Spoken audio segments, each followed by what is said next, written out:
Syafri Harto didakwa dengan pasal 289 KUHP tentang pencabulan. Assalamualaikum warahmatullahi wabarakatuh. Sebelumnya terima kasih untuk Kenlabs ID ya, sudah memberikan saya, ini ada kaos cetakan Gun and Process. Salah satu informasi yang cukup viral dari bulan November 2021 sampai saat ini. Ada vonis bebas Syafri Harto. Pantaskah? Dalam Sudut Tintin.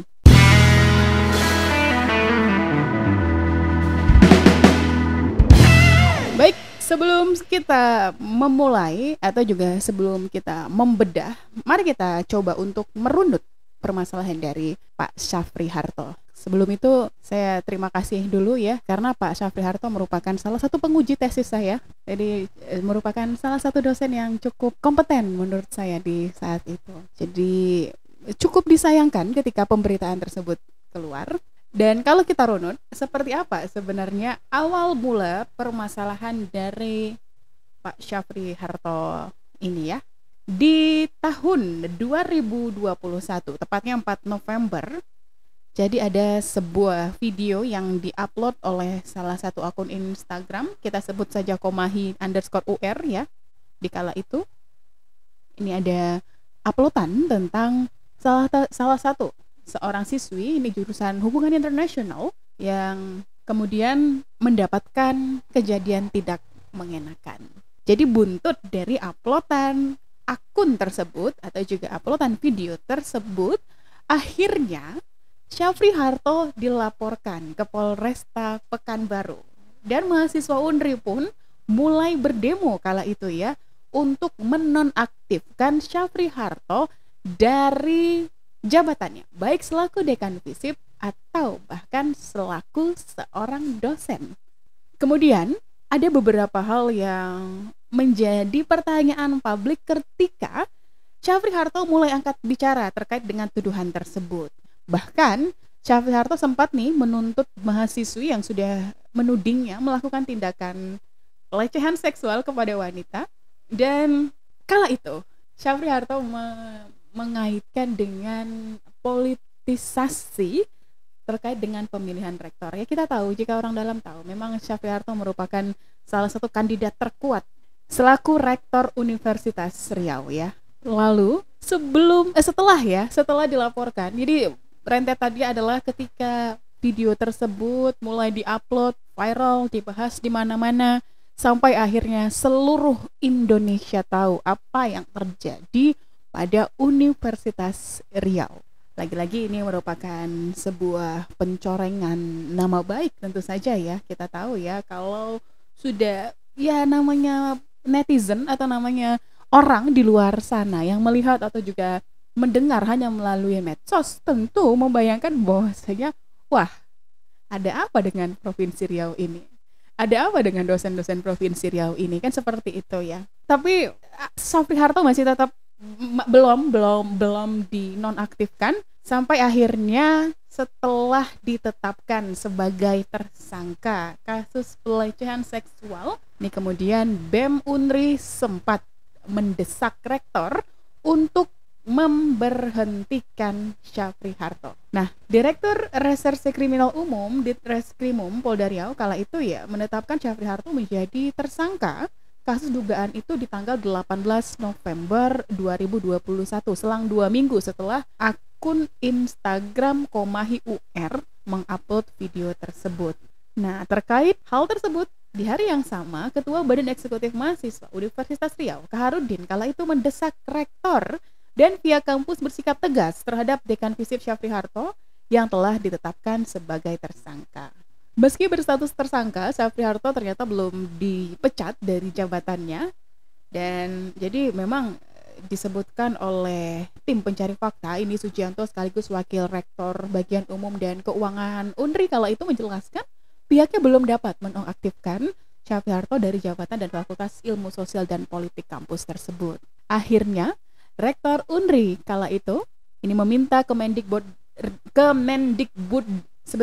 ada kesulitan sedikit menyebutnya ya. Kementerian Pendidikan, Budaya, Riset, dan Teknologi membentuk tim pendampingan rektor. Nah, Rektor Aras Mulyadi kemudian ini meminta kementerian terkait ya untuk membentuk tim pendamping rektor ini guna menindaklanjuti kasus dugaan pelecehan pada 25 November 2021, seminggu setelahnya. Kemudian Unri berencana mengeluarkan aturan pencegahan kekerasan seksual. Ini seperti harus kita kawal, Cik dan Puan, ini harus kita kawal bersama ya. Jadi Universitas Riau ini membahas kemudian rancangan peraturan rektor terkait dengan pencegahan dan juga penanganan kekerasan seksual PPKS di lingkungan kampus ini guna menindaklanjuti dugaan kasus pelecehan seksual yang dilakukan oleh Syafri Harto di tanggal 30 November 2021.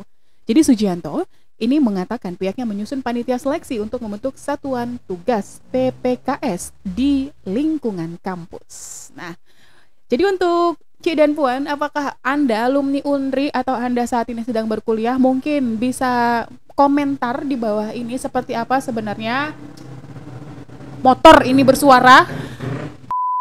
Jadi untuk Cik dan Puan, baik itu yang saat ini sedang berkuliah di masih aja. Jadi untuk Anda Cik dan Puan yang barangkali saat ini adalah mahasiswa dari Universitas Riau atau Anda alumni yang sempat tahu terkait dengan pencegahan dan penanganan kekerasan seksual PPKS, tim PPKS ini mungkin boleh komentarnya di bawah ya, seperti apa kinerja atau seperti apa cara PPKS di lingkungan kampus ini bekerja untuk menjaga baik itu perempuan dan juga laki-laki mahasiswa-mahasiswi Universitas Riau dari pelecehan seksual antara sesama mahasiswa barangkali, bahkan antara dosen dengan dosen atau dosen dengan mahasiswa dan lain sebagainya, bahkan dalam lingkungan kampus itu seperti apa penanganannya atau seperti apa penjagaannya terhadap kita ya. Oke, kita kembali lagi. Kemudian Syafri Harto akhirnya diberhentikan sementara. Oke, diberhentikan sementara. Syafri Harto akhirnya diberhentikan sementara ini berdasarkan dengan surat keputusan maksudnya ya, nomor 4405/19/KP/2021. Hal tersebut ditandatangani oleh Rektor Unri Aras Mulyadi di pemberhentian sementara dan dari pekerjaan sebagai tenaga pendidik dan juga dekan fisip. Jadi setelah berkas kasus lengkap, jaksa akhirnya menunggu pelimpahan Syafri Harto. Jadi berkas dugaan pelecehan oleh Syafri Harto dinyatakan lengkap di tanggal 6 Januari 2021, Cik dan Puan. Dan akhirnya Syafri Harto resmi menjadi tahanan kejaksaan pada 17 Januari 2022. Kurang lebih untuk prosesnya menjadi tahanan kejaksaan ini ya, dari tersangka yang sudah 2 minggu di tanggal 18 November tadi, kemudian hingga di tanggal 17 Januari akhirnya berkas lengkap Syafri Harto menjadi tahanan kejaksaan. Sidang pertama Syafri Harto dilakukan secara virtual. Ini kita tahu dilakukan secara tertutup kala itu di tanggal 25 Januari 2022 ya. Sampai akhirnya dalam sidang tersebut kuasa hukum Syafri Harto, Dodi Fernando, menilai dalam surat dakwaan tersebut ada beberapa perkara yang tidak teruraikan secara jelas. Salah satunya pasal pencabulan menjerat terdakwa ada unsur kekerasan atau ancaman kekerasan, namun dalam uraian peristiwa tidak terurai. Dan dalam sidang pemeriksaan saksi, jadi sidang pertama menyebutkan di tanggal 25 Januari itu ya, ada bantahan lah dari beberapa mungkin kalimat-kalimat di dalam sidang ya, karena waktu itu kita juga mau liputan tidak bisa ya untuk mengetahui seperti apa sidang ini. Kemudian ketika sidang pemeriksaan saksi, ini sidang dengan agenda pemeriksaan saksi ya. Jadi memang tampak Syafri Harto hadir mengenakan kemeja putih kala itu ya, dan rompi merah didampingi kuasa hukum dan anaknya di tanggal 10 Februari 2022. Sidang dengan agenda pemeriksaan saksi kali ini tampak Syafri Harto, ini ada korban ya. Ini pemeriksaan dilakukan 4 orang saksi juga ya, ada korban dengan inisial L, tantenya dan juga 2 anggota Komahi. Dan sidang berjalan selama 8 jam. Dan saat memberikan kesaksian dan diminta memperagakan apa yang telah dibuat Syafri Harto pada L, itu sempat menangis. Nah, dalam sidang tersebut, kuasa hukum Syafri Harto ini menilai kepribadian korban yang dalam keseharian tidak mengenakan jilbab, namun hadir di persidangan dengan mengenakannya. Jadi, kala itu sempat ada tuduhan-tuduhan terkait dengan korban. Kita juga berharap hal seperti ini tidak terjadi di ruang sidang bapak-bapak pengacara ya. Walaupun kita memang membela, menugaskan kita untuk menyelesaikan sebuah kasus, barangkali kita tidak mengenyampingkan martabat atau juga kita tidak mengenyampingkan seperti apa perasaan orang lain ya. Itu juga jadi pembelajaran saya maksudnya. Kemudian setelah sidang di tanggal 10 Februari ya 2022 ini dengan agenda pemeriksaan saksi, kembali dilanjutkan sidang di tanggal 4 Maret 2022 ini dengan menghadirkan 3 saksi ahli. Nah, saksi ahli pidana Profesor Dr. Ismansyah menyebutkan dalam kasus pencabulan atau pelecehan seksual pada umumnya tidak ada saksi lain kecuali korban dan terdakwa. Namun, garis bawahi, tidak adanya saksi tidak dipastikan ada unsur pidana, tidak ada unsur pidana. Jadi, walaupun tidak ada saksi, tidak juga bisa dipastikan tidak ada unsur pidana. Apalagi jika korban sudah melaporkan kasus dialaminya kepada orang-orang yang dapat membantu. Jadi memang sebelumnya Cik dan Puan disebutkan saksi, ini korban ketika melaporkan kasus yang dialaminya pada orang yang kompeten, maka itu dianggap sebagai alat bukti. Jadi Cik dan Puan ya, kemudian beberapa ahli juga menyebut, ada satu ahli dari Rumah Sakit Bayangkara yang juga menyebutkan bahwasanya tidak ada halusinasi apapun yang bisa atau juga yang tertuduhkan kepada korban kala itu ya. Nah, tuntutan Syafri Harto kemudian itu memang dari JPU ya, Jaksa Penuntut Umum, menjelaskan Syafri ini didakwa dengan pasal 289 KUHP tentang pencabulan. Dan pihaknya mengajukan Syafri Harto hukuman tahanan selama 3 tahun dan menuntut mengganti uang yang dikeluarkan korban untuk kasus ini yaitu sebesar Rp10.700.000. Dan akhirnya Hakim PN Pekanbaru putuskan vonis bebas Syafri Harto tepat di tanggal 30 Maret 2022. Hakim memutuskan Syafri Harto terbukti tidak bersalah. Saya ulangi, tidak terbukti secara sah bersalah melakukan tindak pidana sebagaimana yang dituntutkan oleh JPU. Tidak terbukti secara sah bersalah. Itu adalah bahasa hukum Cik dan Puan, tidak terbukti secara sah bersalah. Karena itu, Hakim menyatakan Syafri Harto dibebaskan dari segala dakwaan dan terdakwa harus dibebaskan. Hakim menilai unsur dakwaan baik primer dan subsidiar tidak terpenuhi.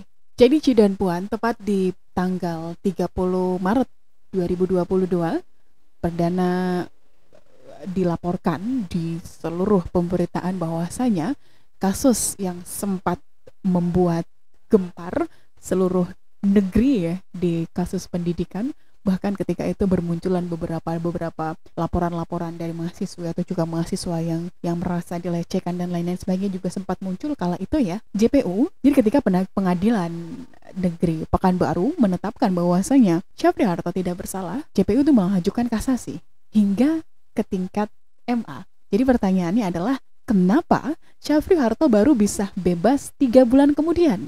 Maret, April, Mei, Juni, Juli, Agustus ya. 5 bulan kemudian, Maret, April, Mei, Juni, Juli, Agustus.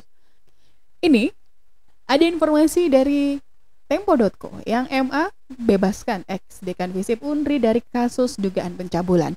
Jadi ada kasasi yang kemudian dilanjutkan dari putusan sebelumnya, kemudian naik banding kemudian ada kasasi yang kemudian diberikan kepada dari MA putusannya untuk Syafri Harto yang memang benar-benar bebas dari tuduhan tersebut. Jadi di halaman MA itu ada kasasi yang kemudian hasilnya ditolak ya, tulisannya itu adalah ditolak. Jadi secara hukum keputusan tidak bersalahnya Syafri Harto terkait dengan tuntutan pencabulan terhadap mahasiswi berinisial L, korban, itu sudah dipastikan inkrah. Jadi sudah keputusannya memang Syafri Harto tidak terbukti bersalah melakukan pencabulan. Kemudian pengacara dari Syafri Harto meminta kembali untuk pengembalian harkat dan martabat dari Syafri Harto karena sudah terbukti tidak melakukan atau juga tidak bersalah ya. Jadi tuntutan-tuntutan tadi itu tidak bersalah. Syafri Harto bebas sesuai hukum, tidak terbukti bersalah secara sah melakukan pencabulan terhadap korban L. Namun, pantaskah Syafri Harto kembali mendidik mahasiswa dan mahasiswi untuk Universitas Riau? Silakan ditulis komentar Anda di bawah ini. C dan Puan, barangkali nanti kita akan punya kesempatan untuk eksklusif mencari lebih lanjut tentang fakta hal ini. Terima kasih, host Magang Info PKU pamit. Assalamualaikum warahmatullahi wabarakatuh.